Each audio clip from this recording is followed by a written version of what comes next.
मातृशक्ति पुरुषों, भगवान श्री कृष्ण के गीता के संदेशों को भी हम लोग इन दिनों चिंतन करते हुए उस पर कुछ ऐसा मनन भी कर रहे थे जो हमारे जीवन के लिए कल्याणकारी बने। आपने एक शब्द सुना है, उत्तीर्ण होना। उत्तीर्ण होना, पास होना, किनारे लग जाना। इस शब्द को जब आप ध्यान देंगे तो पता लगता है कि तीर कहते हैं संस्कृत में किनारे को, और उत्तीर्ण का मतलब हुआ इस किनारे से उस किनारे तक पहुंच जाना।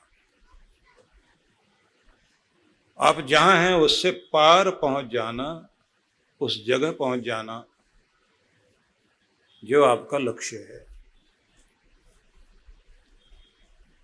तो हम सब इस लोक से उस लोक तक पहुंच जाएं, आध्यात्मिक विकास भी कर सकें और अपना भौतिक विकास भी कर सकें। ये जीवन की सफलता हमें चाहिए, और सभी इस बात को जानते हैं कि सफलता ही एक ऐसी चीज है जो आपका परिचय कराती है कि आप क्या हो।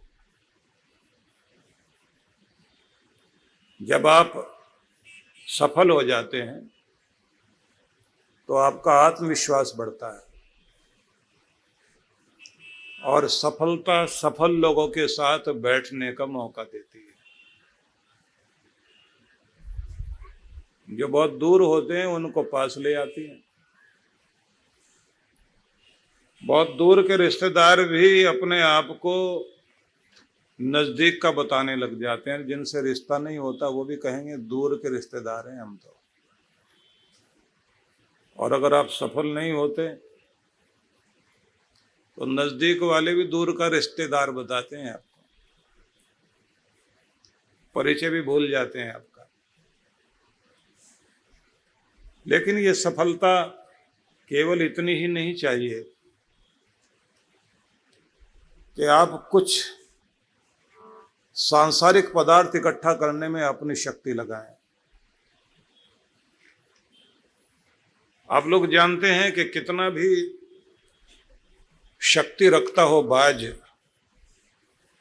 सारे पक्षी डरते हैं उससे, पर घोंसला उतना ही बनाता है जितने में वो बैठ सके। अपनी ऊर्जा खराब नहीं करता कभी भी। उसको पूरा मौका होता है सारे जंगल में घोंसले बनाए, क्योंकि वो तो राजा है।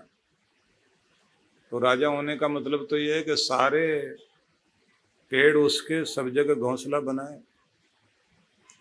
शेर को भी चाहिए मांद अपनी चारों तरफ बनाता चला जाए, वो भी उतनी ही बनाता है जितने से काम चलता है। एक इंसान है, मांद बनाने में ही पूरी जिंदगी लगा देता है, जीना तो छोड़ देता है। हम जीना भूल जाते हैं, जीने के साधन जोड़ने में अपना सारा समय लगा देते हैं। जो जीने के साधन जोड़ने में पूरी जिंदगी लगा दे तो इसका मतलब क्या है? जीना तो आया ही नहीं। अब मान लीजिए यहाँ के आयोजक टेंट लगाने में, दरिया बिछाने में, इन्हीं में 4 दिन लगा देते और आयोजन ना होता तो,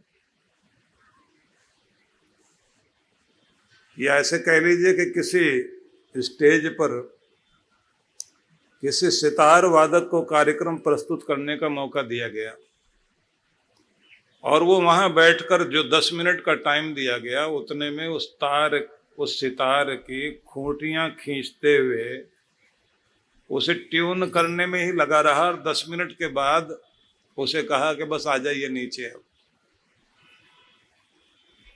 तो क्या कहेंगे कि भाई जो करने आया था वो तो तू कर ही नहीं पाया, तेरे होने का क्या फायदा? तो हमारे होने का क्या फायदा, क्योंकि हम तो तार खींचते हुए, ट्यून करते हुए सितार को, उसकी खूंटियां खींच खींच कर तार को मिलाने में, ट्यून करने में ही हमारा तो समय बीत गया। अब आप कहेंगे कि क्या करें, जीना है, साधन भी चाहिए। जीवन के 60-65 साल इसी काम में बीत जाते हैं हमारे। और जब साधन सामग्री आती है तब उम्र नहीं बचती आगे जीने के लिए, उस तरह का शरीर भी नहीं रहता। क्योंकि बड़ा मजा है ये कि जो गांव में लोग कहते हैं ना कि जब दांत देता है भगवान तो चने नहीं देता, और जब चने देता है तब दांत नहीं रह जाते। क्या करोगे फिर? गलती भगवान की, बात भगवान की गलती की नहीं है। हमें भेड़ चाल में जीने की आदत पड़ गई है। भेड़ बकरियां जिधर दौड़ रही बाकी भी उधर भी दौड़ेंगे। क्या करोगे आप? हर दिन आपको उन्नति की सीढ़ियां चढ़नी होती है। जब आप अपनी ऊंचाई पर जा रहे हो तो हर कदम के साथ आनंद मनाते हुए चलो तो जिंदगी जी लोगे। और अगर सोचोगे इतना ऊंचा उठ के फिर आनंद मनाऊंगा तो कभी जिंदगी में आनंद आ ही नहीं सकता। आप कहें कि मेरा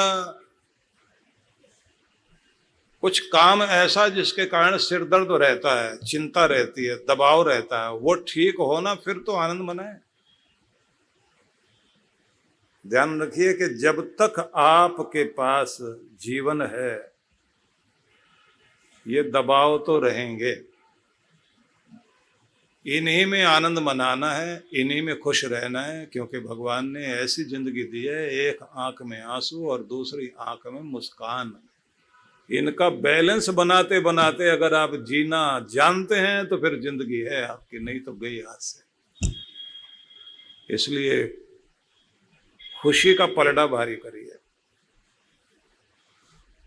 तो उत्तीर्ण होने की बात आपसे कही कि हमें उत्तीर्ण होना है, पास होना, सफल होना। तो इसी को एक और शब्द दिया जाता है, तीर से ही तीर्थ। हमारे जितने भी तीर्थ हैं वो हमारी जिंदगी को उत्तीर्ण होने का रास्ता देते हैं। तीर्थों में हम जाते हैं तो तीर्थों का अपना एक नियम है कि वहां डुबकी लगाते हैं और अपने आप को पवित्र करते हैं।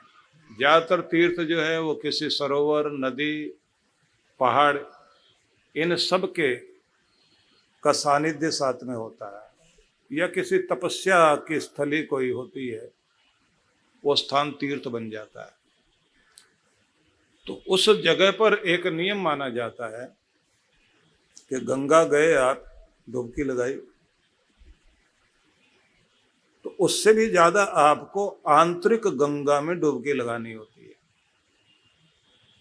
आंतरिक गंगा होती है कि जब आप अपनी गलतियों को ध्यान में रखकर पश्चाताप करके नई जिंदगी जीने के लिए संकल्प करते हैं, तब आपकी डुबकी पूरी होती है। तब कहा जाता है कि अब आप नए होने के उस स्थिति में चल पड़े हैं जहां से आपकी जिंदगी का नवीनीकरण होता है। क्योंकि इंसान के सुधार की गुंजाइश हर पल होती है। यदि आप अपने अंदर सुधार करते रहते हैं तो आपका विकास होता है, और यदि आप अपना जैसा चल रहा है उसे बदले बिना बढ़िया रिजल्ट चाहते हो तो रिजल्ट वैसा ही मिलेगा जैसा आपको मिलता रहा, क्योंकि आपने अपने अंदर कोई चेंज नहीं किया, बदलाव नहीं किया। और इसका कोई मुहूर्त आने वाला नहीं होता। इसका मुहूर्त तभी है जब आप अपने मन में संकल्प कर लें कि बस आज से नई जिंदगी की शुरुआत करता हूं। वहीं से आपका नया दिन शुरू हो जाता है, वहीं से आपका नया साल शुरू हो जाता है। इसलिए कहा जाता है कि सवेरा वो नहीं होता जब सूरज उगता है, सवेरा तब शुरू होता है जब आप जागते हैं। जन्म जब ले लिया तब आपकी जिंदगी जिंदगी नहीं कहलाती, जब आप जिंदगी में जाग जाते हैं तब जिंदगी शुरू होती है। तो आप सोचिए कब आपकी जिंदगी शुरू हो रही है। और मजा तब है जब आप खुद को खुद समझाने के लिए बैठते हैं। किसी के समझाने से कुछ नहीं होता, ये ध्यान रख लेना। किसी के समझाने के बाद प्रभावित होकर जब आप खुद को खुद समझाना शुरू करते हैं, यात्रा जिंदगी के वहां से शुरू होती है। इसलिए समय निकालो कि आप खुद को खुद समझाओगे, खुद के साथ बातचीत करेंगे, खुद के साथ आप कुछ निर्णय लेंगे, और ये कब होगा ये मुहूर्त आप निकालेंगे। तो आज सांझ कोई एक जगह ढूंढिए, एकांत में शांत होकर अपनी डायरी अपना पेन लेकर बैठिए और अपने को संबोधन दीजिए कि मेरी जिंदगी में तुझसे क्या चाहता हूं, तुझे कहां देखना चाहता हूं। तो परमात्मा का दिया हुआ एक उपहार है, पर इस उपहार को संभालने लायक में बन नहीं पाया। योग्य हाथों में जब कीमती चीज दी जाती है तब उसकी कीमत बनती है। संभाल नहीं पाया मैं, पर आज से यात्रा शुरू करता हूं। मतलब जो भी आप बोलना चाहें, ये तो मैं आपकी तरफ से बोल रहा हूं कि आप अपने आप को क्या कहेंगे, कैसे कहेंगे। और जैसे ही आप ये कहें तो उसके बाद बहुत सारे अगर मगर याद आएंगे आपको। मैं करूं तो सही, किंतु परंतु अगर मगर लेकिन वेकिन, बात ये है कि मेरे घर के लोग साथ देने को तैयार नहीं, मेरे साथ ये नहीं, मेरे साथ वो नहीं, इन सब की कहीं गुंजाइश नहीं है। याद रखना, संकल्प वाला व्यक्ति, दृढ़ निश्चय वाला व्यक्ति रास्ता हमेशा निकालता है, और बहाने वाला आदमी बहाना खोजता रहता है, लेकिन जिंदगी में कुछ भी कर नहीं पाता। इसलिए मैं निवेदन करना चाहूंगा, अपनी सेहत के बारे में कुछ संकल्प लेना होगा, अपनी आर्थिक स्थिति को मजबूत करने का कोई संकल्प लेना होगा, अपनी पारिवारिक सफलता के लिए, प्रसन्नता के लिए कोई संकल्प लेना होगा, और अपनी सामाजिक जिंदगी को और ऊंचा उठाने के लिए संकल्प लेना होगा, अपनी आध्यात्मिक जिंदगी को कीमती बनाने के लिए संकल्प लेना होगा। ये मैंने कुछ इशारे किए कि कहां कहां आप ध्यान देंगे। और ध्यान देना होगा इस बात के लिए कि हमारे जीवन में अनुशासन की कितनी कमी है, डिसिप्लिन कितना है, कितना होना चाहिए, हमारे नियम कितने और दृढ़ होने चाहिए। अब ये बात जरूर ध्यान रख लेना कि ये सब बातें आप लिखेंगे, कहेंगे, संकल्प करेंगे, लेकिन इसके बाद एक खास बात है जिस पर याद करोगे, जो मैं कह रहा हूं। अब बीच में रुक कर बोल रहा हूं कि जिससे आप इस पर ज्यादा ध्यान दे सकें। ध्यान से सुनना, ये सब बातें अपनी जगह हैं, फिर भी आप वैसे ही रहोगे जैसे चलते रहे हो। क्यों? क्योंकि आपकी जिंदगी को चलाती हैं आपकी आदतें। आपका सोचा हुआ रह जाएगा, आदत जीत जाएगी। तो आदतें भी तो आपने ही बनाई है ना। अब आप नई आदतों के लिए प्रैक्टिस करना शुरू कीजिए। किसी भी एक ऐसी चीज को जो आप अपने जीवन में लाना चाहते हैं, उसकी कम से कम 3 हफ्ते तक प्रैक्टिस करिए। उदाहरण के तौर पर कि यदि आप सोचते हैं कि मैं हर दिन अपनी सेहत को बेहतर करने के लिए कुछ करूं, तो संकल्प कर लीजिए कि कम से कम 21 दिन लगातार, कुछ भी हो जाए, सवेरे उठकर सैर करने के लिए जाऊंगा जरूर, प्राणायाम भी करूंगा, और अपने शरीर को लचीला बनाने के लिए, फ्लेक्सिबल बनाने के लिए कुछ न कुछ योगा एक्सरसाइज भी जरूर करूंगा। ऐसा निश्चय करके निकल पड़िए। और अगर किसी दिन शरीर ठीक नहीं है, बुखार है, बीमार है, कुछ भी है, नहीं जा सकते, तो भी अपने बिस्तर पर बैठे हुए तकिए का सहारा लेकर मन से कल्पना करना कि जैसे आप पार्क में चल पड़े हैं और इतनी देर तक सैर कर रहे हैं, ऐसा आनंद आपको आ रहा है। शरीर से ना भी पहुंचो तो भी मन से जरूर पहुंचना, मन को आदत बनाए रखना, तो आदत जीत जाएगी। इस बात को जरूर ध्यान रख लेना, क्योंकि आपकी आदतें जीतती हैं, आपको जिताती हैं तो आपकी आदतें, और आपको हराती हैं तो आपकी आदतें।